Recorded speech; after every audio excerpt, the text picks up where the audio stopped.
This is CBC Windsor News. I'm Chris Ensing. Thanks for joining us. We continue to look at the Gordie Howe Bridge as it gets constructed, and it's close to completion, but when will people actually be able to cross? An outside analyst suggests that it might be next year. Right now, there's no specific date when Canada's newest international crossing will open. The most recent estimate from the Windsor-Detroit Bridge Authority is sometime this fall. But a report prepared by a credit agency earlier this year warns it may not open until early 2026. These potential delays, first reported by the Windsor Star, are because of the time required to set up security buildings. The report from S&P said that as of April, buildings in both countries had not been handed over to border agency officials. Getting those buildings prepared for vehicle crossings could take up to 9 months, warns S&P, which could push the opening date back to February. This project goes back to 2012, when Canada and Michigan closed a deal on the bridge. But building the 2.5-kilometer crossing has been a bit of a bumpy road. Dear Mr. President, just as construction started in 2018, the owner of the Ambassador Bridge, having just lost a court battle to stop the crossing from moving forward, asked U.S. President Donald Trump in an ad to halt the project. We have a simple request. Please review that presidential permit. Then, revoke that presidential permit. But construction on the bridge continued, aiming for a fall 2024 opening. The project hummed along, then the pandemic hit. That's when the construction group said the bridge opening would likely be delayed by about a year. The report from S&P said the delay was also caused by a lack of skilled workers, saying employees were quitting the project to work on the new battery plant being built in Windsor, and they were doing that in major numbers. Last year, the project announced a higher price tag, $6.4 billion, about $1.5 billion more than the initial 2018 estimate. The Canadian government is footing the entire bill and will collect all the tolls until it's paid off. Then they'll be split with the United States. Last year, the span was connected, and this month, the cranes came down. Here's what the security facilities look like on the Canadian side of the project, and here's the American side. These are the buildings S&P warned could delay the opening into next year. A spokesperson for the Windsor-Detroit Bridge Authority would not say if those buildings have been handed over to security officials, citing security implications. They said there's 2% of construction work left and that it's too early to offer a specific opening date. A London judge has found 5 former members of Canada's junior hockey team not guilty of sexually assaulting a woman in 2018. The ruling was handed down yesterday. CBC's Jamie Strachan looking at the fallout here for the former teammates and possible next steps.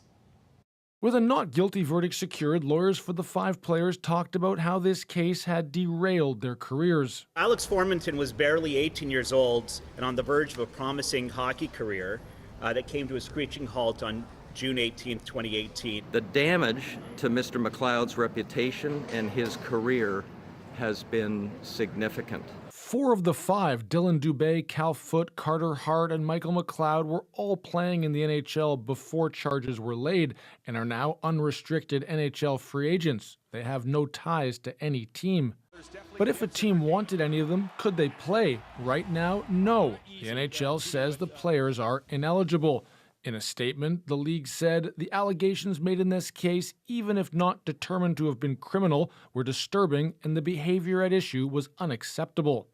The league's collective bargaining agreement gives Commissioner Gary Bettman broad powers to punish players for off-ice conduct, but must tread carefully, this expert says. There is a sexual culture of hockey. I know it. I have had players disclose the past that they have had within hockey where very bad things have happened. And this will send a message that hockey condones this type of sexual culture. The Players Association says they should be allowed to play. After missing more than a full season of their respective NHL careers, they should now have the opportunity to return to work. History has shown that for players who have been charged or even convicted of a criminal offense, if they have ability on the ice, on the field of play, there is a road back.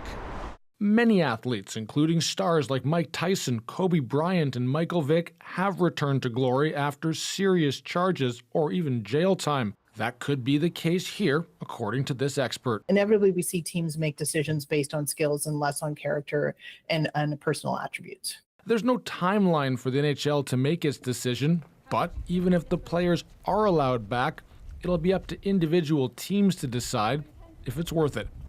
Jamie Strachan, CBC News, Toronto. We've been checking wastewater for a lot of different things these days. It's been used to track the spread of measles, the spread of COVID-19, and now for fentanyl. Windsor is entering into an agreement to check our collective human waste for more than 500 psychoactive substances. We got an exclusive look at the process this week.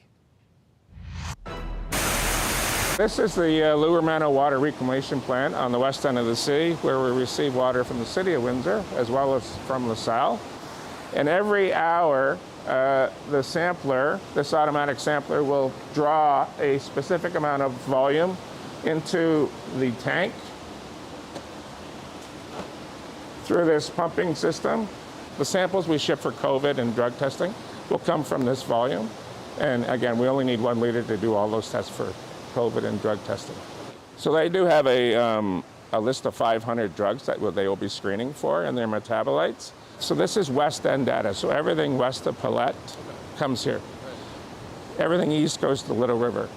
And we're not doing Little River for this COVID or for drug screening. That's just because Health Canada doesn't want to add more samples. They will be able to check for, I guess, the normals, but what they're also looking for is the new stuff, the things that we aren't aware of that are coming in and being used. I think those are just as important, if not more important, for Canada in itself. It's to publish what's going on in Windsor. Health Canada will do that, but Health Canada will also publish all of Canada. And it's just it's an eye-opener. It's something that people downtown in the city or at public health or at the hospitals can be made aware of in the future, that these drugs are coming through. They can be a little bit more proactive in preparing their treatment process or informing the public of these drugs that are going around in the community. And the benefits, I think, to the community are just awareness. It's knowing that this is in our community and can you be of any help to reduce that or to make sure that your children and family are protected from the drugs that are around. Pretty wild what we're able to track through science there. Speaking of tracking, Riley Lachuk here with a look at what he's taking a peek at heading into the weekend. Well, thanks, Chris. Another slightly unsettled, another very hot, very humid day across really all of southern Ontario and back through the Midwest into Detroit, into parts of Michigan. 30 degrees this afternoon in Windsor, Chatham-Kent also at 30, 25 in Sarnia through the afternoon, factoring in the humidity again today. Closer to 40 with the humidity, so another very soupy day out there today. And this sets us up for a weekend where we're looking at some very hot and humid weather remaining in place overnight tonight. Risk of thunderstorms, we've seen some of that through the afternoon hours. 22 degrees, could get a few more rumbles of thunder by the time we get into the morning hours, and then a bit unsettled tomorrow with some showers through the afternoon. Still very humid. I'll talk about that and the rain when I come back. Thanks, Riley. It sure has been a scorcher of a summer, and it's been hard out there for people who don't have a lot. Downtown Mission, well, they put out a call for bottled water donations when this heat was at its hottest. People saw that online. They brought hundreds of bottles by for people who need it. So this pile of water bottles right here is pretty much all from all who donated to the Windsor Carp Spotters ask.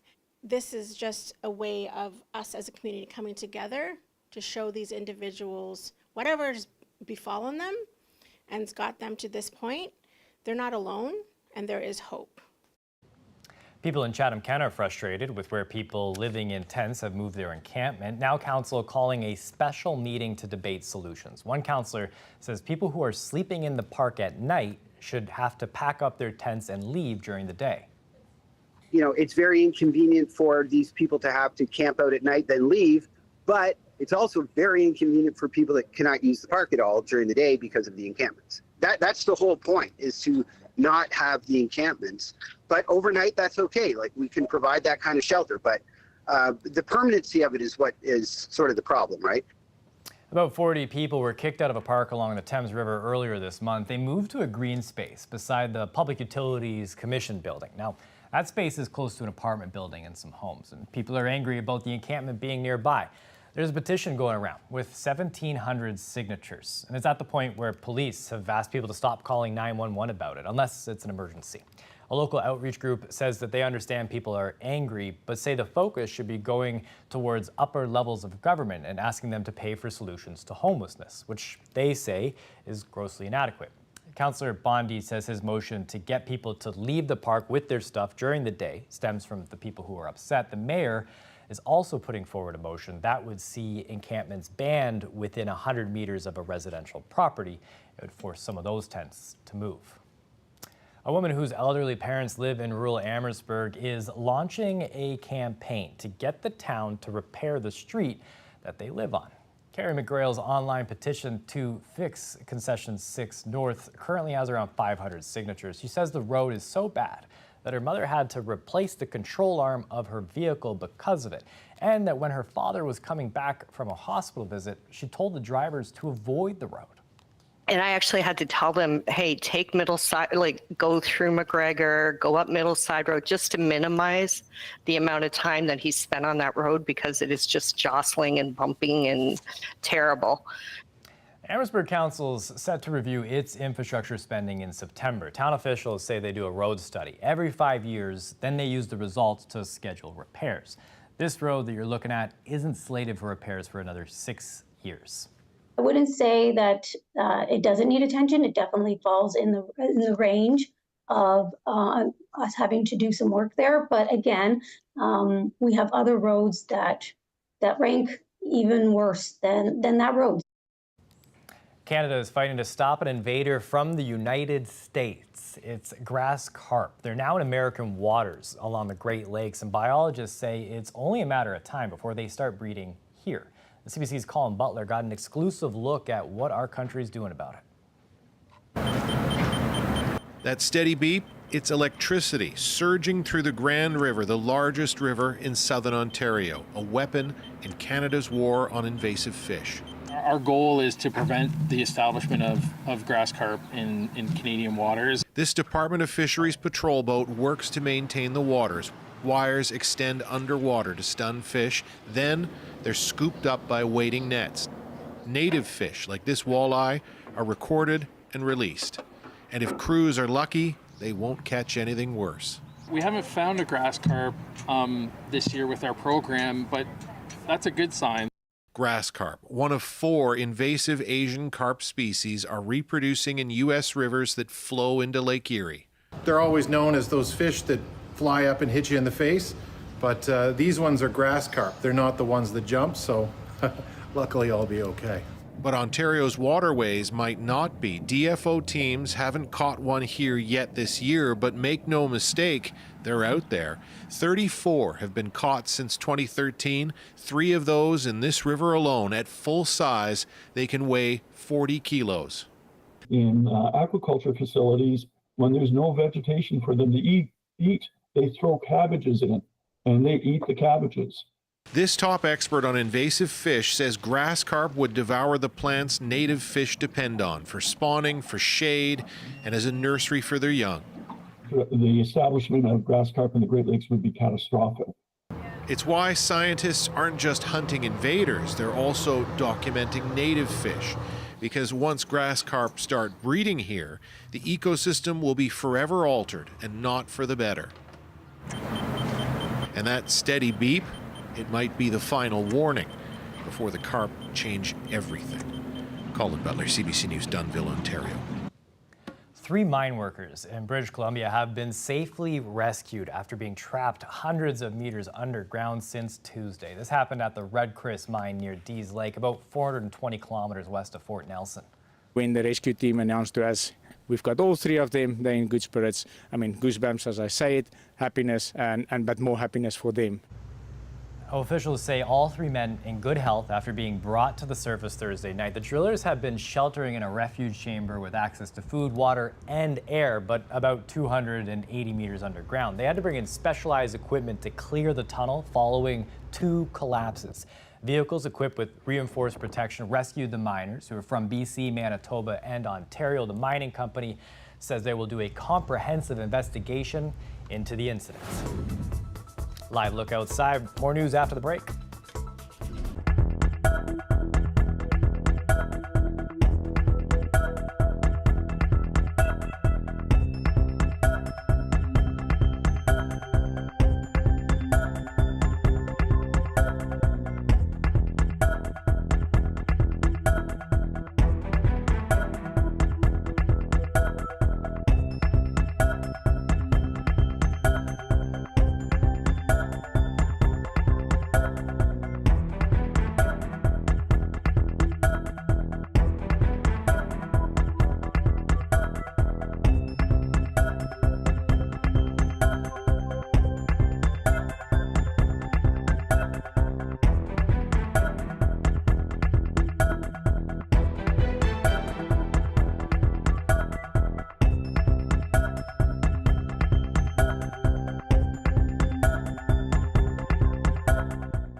U.S. President Donald Trump says there might not be a trade deal with Canada. This just a week before the U.S. deadline to reach an agreement. Rafi Boudjikanian looks at where negotiations stand right now.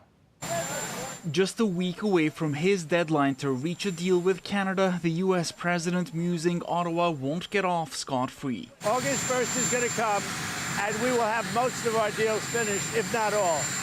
We haven't really had a lot of luck with Canada. I think Canada could be one where they'll just pay tariffs, not really a negotiation. The U.S. says those tariffs will go from 25% to 35% for goods that are not covered by the existing free trade agreement with Canada and Mexico. After first saying his government would not accept a deal that includes tariffs at all, Prime Minister Mark Carney has changed his tune more recently.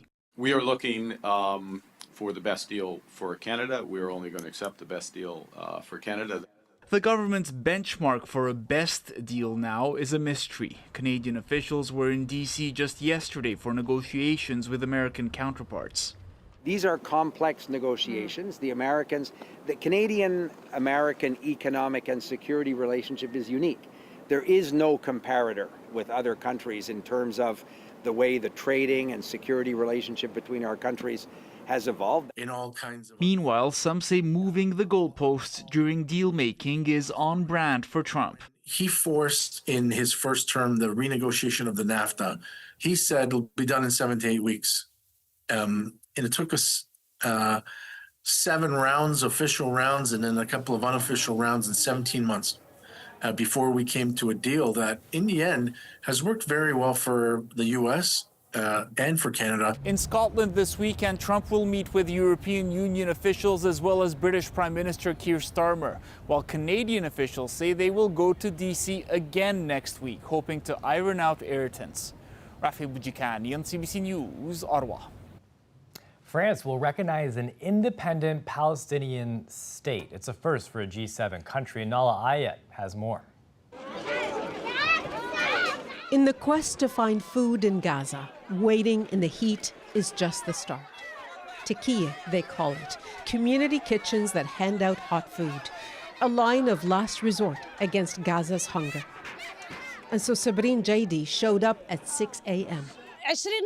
We have 20 people in the tent, and the little children are crying for flour, she says. We are begging. We are forced to come to feed our children.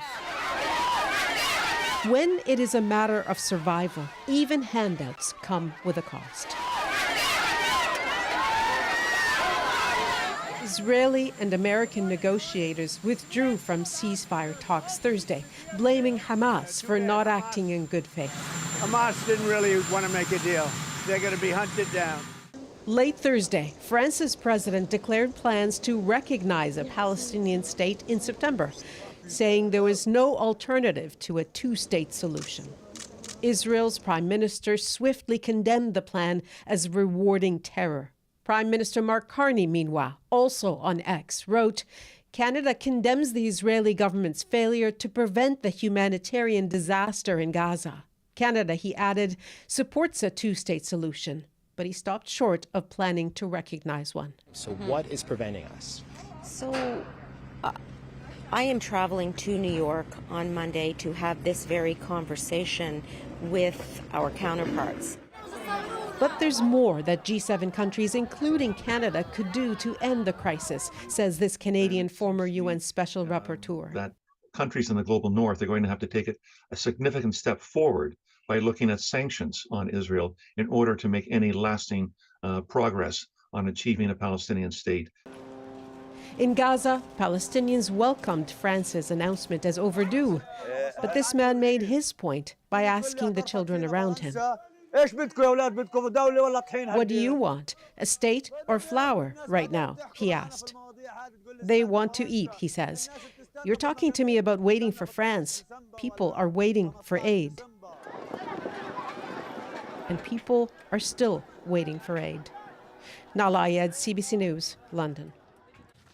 Mark Carney also called on both sides to negotiate in good faith and reiterated calls for Hamas to release hostages in captivity since October of 2023. We have a full look at your weather forecast after the break.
We have done it. We've found a way to sweat ourselves through a hot week. It's Friday. Riley here with that final look at the weather heading into the weekend.